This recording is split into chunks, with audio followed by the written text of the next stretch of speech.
अब इस सबक का अगला जो ज़ाब्ता है वो है वस्ती नुक्ते का ज़ाब्ता। वस्ती नुक्ते का ज़ाब्ता। अब वस्ती नुक्ता किसे कहेंगे? तो ऐसा नुक्ता जो दिए गए कता को दो मुतमासिल कतात में तकसीम करे। दो मुतमासिल कतात में क्या करे? तकसीम करे। ऐसे नुक्ते को हम कहेंगे वस्ती नुक्ता। तो यहाँ पर कता ए बी दिया हुआ है जिसके अंदर एम जो है वो कता ए बी का क्या है? वस्ती नुक्ता है। तो ए एम की लंबाई जितनी होगी उतनी ही एम बी की लंबाई होगी। उतनी ही किसकी लंबाई होगी? एम बी की लंबाई होगी। तो वस्ती नुक्ते के ज़ाब्ते की बिना पर नुक्ता एम के मुहद्दिद आपको इस तरह से मिलेंगे।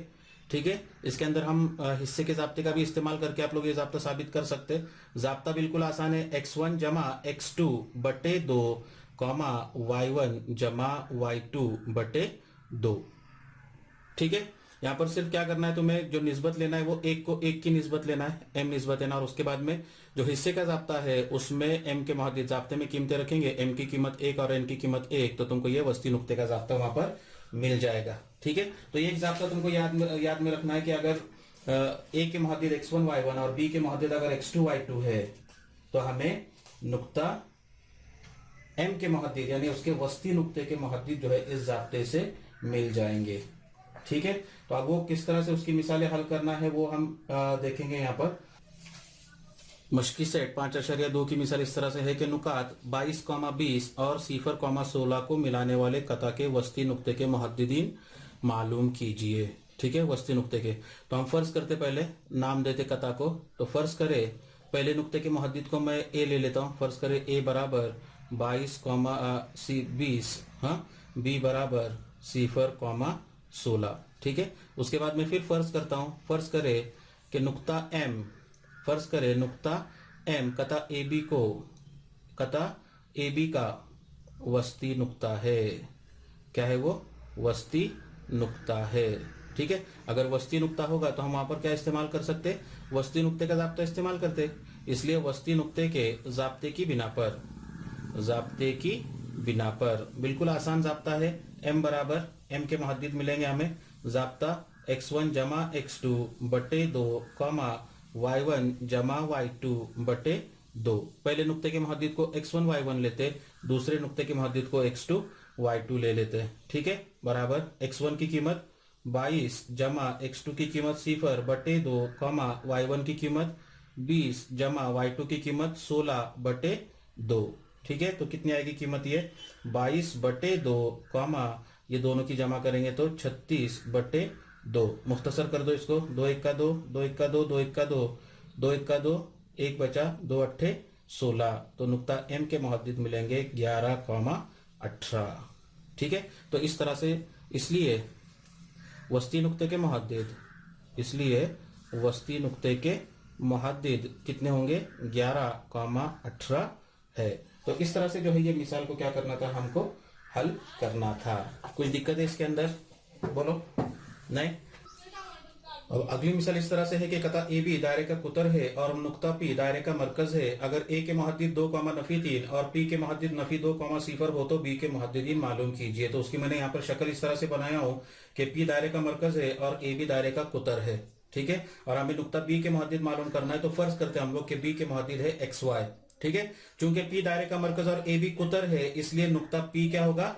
कता ए बी का वस्ती नुक्ता होगा। और इसलिए हम उसके ऊपर क्या इस्तेमाल करेंगे? वस्ती नुक्ते का ज़ाब्ता इस्तेमाल करेंगे। तो वस्ती नुक्ते के ज़ाब्ते के मुताबिक नुक्ता पी के मुहद्दिद मिलेंगे हमें इस तरह से, x1 जमा x2 बटे 2 कॉमा y1 जमा y2 बटे 2 बराबर।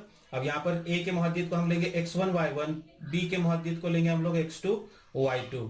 ठीक है, तो वो ज़ाब्ते के मुताबिक क्या होगा? x1 जमा x2 यानी 2 जमा x बटे 2 कॉमा y1 की कीमत आएगी नफी 3 जमा y बटे 2। ठीक है, लेकिन हमको दिया हुआ है, क्या दिया हुआ है हमें? नुक्ता पी के मुहद्दिद दिए हुए, नुक्ता पी के मुहद्दिद है नफी 2, 0। तो अब ये पी की जगह पे पी की कीमत अगर रखते हैं हम लोग तो ये दोनों एक ही नुक्ते के मुहद्दिद है, इसलिए दोनों के x मुहद्दिद और y मुहद्दिद का क्या करेंगे हम लोग? मुआजना करेंगे। क्या करेंगे? मुआजना करेंगे। तो यहाँ का x मुहद्दिद और यहाँ का x मुहद्दिद मसावी होगा और यहाँ का y मुहद्दिद और यहाँ का y मुहद्दिद कैसे होगा? मसावी होगा। तो तुम्हें मिलेगा नफी 2 बराबर 2 जमा x बटे 2 और यहाँ पर मिलेगा 0 बराबर नफी 3 जमा y बटे 2। ठीक है, इसको हल करेंगे तो तुम्हें मिलेगा नफी 4 बराबर 2 जमा x और इसलिए नफी 4 जमा 2 बाई जानिब में आएगा तो नफी 2 बराबर x, और इसलिए x बराबर नफी 4 नफी 2 नफी 6। यक्स अलामत है, जमा का अमल करके नफी की अलामत आएगी।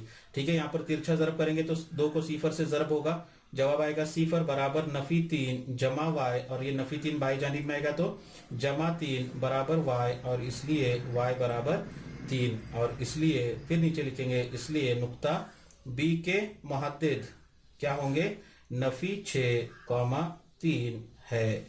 समझ में आ रहा है? तो वस्ती नुक्ते का ज़ाब्ता इस्तेमाल करके इस तरह से हमें क्या करनी है, मिसालें हल करनी है। समझ में आ गई?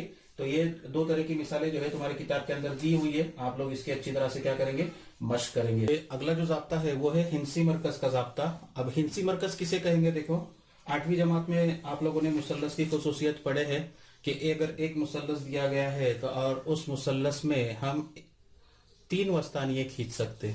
कितने वस्तानिये खींच सकते? 3 वस्तानिये। वस्तानिये किसे कहते हैं? तो मुसल्लस की रास और उसके मुकाबिल के जिले का वस्ती नुक्ता, इन दोनों को जुड़ाने वाला कता जो है, जोड़ने वाला कता, ये वस्तानिया कहलाता है। और इस तरह से हम एक मुसल्लस के कितने वस्तानिये खींच सकते? 3 वस्तानिये खींच सकते। जैसे मैंने ए से खींचा, फिर बी से खींच सकते हैं, और उसी तरह से सी से। और ये तीनों वस्तानिये मुतराकिज होते हैं, एक ही नुक्ते से गुजरते हैं। तो उनका जो नुक्ता तराकुज होता है, वो तराकुज, नुक्ता तराकुज, ये हिंसी मरकज कहलाता है। ये क्या कहलाता है? हिंसी मरकज कहलाता है। तो ये हिंसी मरकज का ज़ाब्ता क्या कहता है कि अगर नुक्ता ए के मुहद्दिद x1 y1 हो, नुक्ता बी के मुहद्दिद x2 y2 और नुक्ता सी के मुहद्दिद x3 y3, और ए बी सी ये तीनों जो नुकात है, ये मुसल्लस ए बी सी के क्या है, रासी नुकात है। ठीक है, अगर ये तीनों नुकात के मुहद्दिद अगर हमें मालूम है तो हमें हिंसी मरकज जी के मुहद्दिद इस तरह से मालूम होंगे ज़ाब्ते का इस्तेमाल करके, x1 जमा x2 जमा x3 बटे 3 कॉमा y1 जमा y2 जमा y3 बटे 3।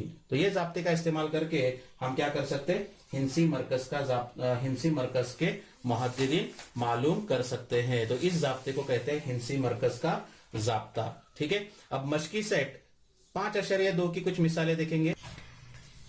मिसाल इस तरह से है कि जेल में मुसल्लसों के रासों के मुहद्दिद दिए गए हैं, हर मुसल्लस के हिंसी मरकज के मुहद्दिदीन मालूम कीजिए। ठीक है, तो इसका हल इस तरह से लेंगे हम लोग। यहाँ पर नुक्ते के मुहद्दिद हमें दिया हुआ है, तो हम फर्ज करते कि नुक्ता जी जो है दिए हुए मुसल्लस का हिंसी मरकज है। फर्ज करें नुक्ता जी दिए हुए मुसल्लस का क्या है, वो हिंसी मरकज है। ठीक है, इसलिए हिंसी मरकज के ज़ाब्ते की बिना पर क्या मिलेगा हमें, नुक्ता जी के मुहद्दिद बराबर कौस में x1 जमा x2 जमा x3 बटे 3 कॉमा y1 जमा y2 जमा y3 बटे 3। ठीक है, तो पहले नुक्ते के मुहद्दिद को लेंगे x1 y1, दूसरे नुक्ते के मुहद्दिद को लेंगे x2 y2, और तीसरे नुक्ते के मुहद्दिद को लेंगे x3 y3। अब कीमतें रखेंगे इसके अंदर। x1 की कीमत आएगी नफी 7 जमा x2 की कीमत 2 जमा x3 की कीमत 8 बटे 3 कॉमा y1 की कीमत 6 जमा y2 की कीमत नफी 2 जमा y3 की कीमत 5 बटे 3। ठीक है, कितना होगा फिर ये कीमत? देखो पहले मुस्बित वाले आदत की जमा करो, 8 जमा 2 10 हो जाएंगे, 10 नफी 7 बचेगा 3 बटे 3 कॉमा यहाँ पर मुस्बित वाले आदत की जमा करते 6 जमा 5 11 हो जाएगा, और ये जमा नफी 2 तो 11 नफी 2 ये हो जाएगा 9 बटे 3। मुख्तसर करेंगे 3 एका 3 3 एका 3 3 एका 3 3 तिया 9, तो जी के मुहद्दिद मिलेंगे हमें 1,3। ठीक है, और इसलिए दिए हुए मुसल्लस के हिंसी मरकज के मुहद्दिद 1,3 है। इस तरह से जो है ये मिसाल को क्या करना है, आप लोगों को मुकम्मल करना है। बोलो क्या दिक्कत है ये मिसाल में? बिल्कुल आसान मिसाल है, कोई मुश्किल नहीं है इसके अंदर। आसानी से इस सबक के भी मार्क्स जो है आप लोग पूरी तरह से स्कोर कर सकते हैं, कोई भी मुश्किल नहीं है इसमें। ठीक है, अगली एक मिसाल देखें। अगली मिसाल इस तरह से है कि मुसल्लस एबीसी का हिंसी मरकज जी नफी 4 कॉमा नफी 7 है, अगर ए नफी 14 नफी 19 और बी 3,5 हो तो नुक्ता सी के मुहद्दिदीन मालूम कीजिए। तो हल इस तरह से शुरू करेंगे, ए के मुहद्दिद दिए हुए, बी के मुहद्दिद दिए हुए, जी के मुहद्दिद दिए हुए हमें।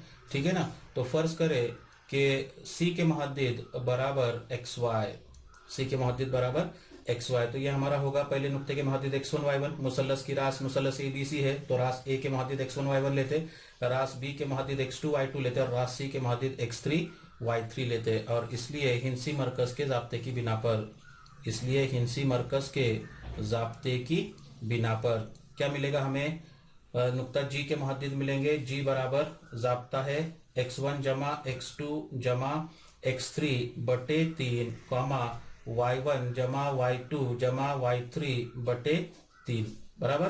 तो क्या मिलेगा यहाँ पर, बराबर x1 की कीमत आएगी नफी 14 जमा x2 की कीमत आएगी 3 जमा x3 की कीमत आएगी x बटे 3 कॉमा y1 की कीमत नफी 19 जमा y2 की कीमत 5 जमा y3 की कीमत y बटे 3। ठीक है, बराबर क्या मिलेगा, आप देखो नफी 14 जमा 3, अलग अलग अलामतें, तफरीक का अमल होगा, बड़े अदद की अलामत लगेगी, नफी 11 जमा x बटे 3 कामा यहाँ पर नफी 19 जमा, सेम वही उसूल, तो आएगा जवाब नफी 14 जमा y बटे 3। ठीक है, ये ज़ाब्ते की बिना पर हमने क्या किए, नुक्ता G के मुहद्दिद को मालूम किए। लेकिन हमें G के मुहद्दिद दिए हुए लिखेंगे वहां पर, लेकिन नुक्ता G के मुहद्दिद क्या है, तो नफी 4 कॉमा नफी 7 है। फिर दोनों का मुआवजना करेंगे तो तुम्हें मिलेगा नफी 4 कॉमा नफी 7 बराबर यहाँ पर मिलेगा नफी 11 जमा x बटे 3 कॉमा नफी 14 जमा y बटे 3। मुआवजना करेंगे x मुहद्दिद और यहाँ का x मुहद्दिद सेम होगा क्योंकि एक ही नुक्ते के मुहद्दिद है। तो तुम्हें मिलेगा नफी 4 बराबर है ना नफी 11 जमा x बटे 3 और y मुहद्दिद में मिलेगा नफी 7 बराबर नफी 14 जमा y बटे 3। ठीक है, तिरछा ज़र्ब करेंगे तो ये हो जाएगा नफी 12, अब ये नफी 11 बाई जानिब में आएगा तो जमा 11 बराबर x और इस पर से x की कीमत मिलेगी नफी 1। ठीक है, ये x की कीमत आ गई नफी 1 और यहाँ पर मिलेगा तुम्हें नफी 7 या 21, यहाँ पर 3 तकसीम है, बाई जानिब में जाएगा तो ज़रब में आएगा और नफी 14 बाई जानिब में आएगा तो जमा 14 बराबर y और इसलिए y बराबर नफी 21 जमा 14, अलग अलग अलामतें, तफरीक का अमल करके बड़े आदत की अलामत, जवाब आएगा नफी 7। ठीक है, और इसलिए रास C के मुहद्दिद क्या होंगे, नफी 1 कॉमा नफी 7 है। ठीक है, तो इस तरह से जो है आप लोगों को क्या करनी थी, ये मिसाल को हल करना था। आएगा करने के लिए? ठीक है, तो ये सेम टू सेम ऐसी ही जो है वो मशकी सेट 5.2 की 9वीं मिसाल आप लोग हल करेंगे। कितनी मिसाल हल करेंगे? 9वीं मिसाल। ठीक है, बस इतनी मिसालें जो है इस सबक से इंपॉर्टेंट है। तो यहाँ पर ये मशकी सेट 5.2 की मिसालें क्या होती है, खत्म होती है। शुक्रिया।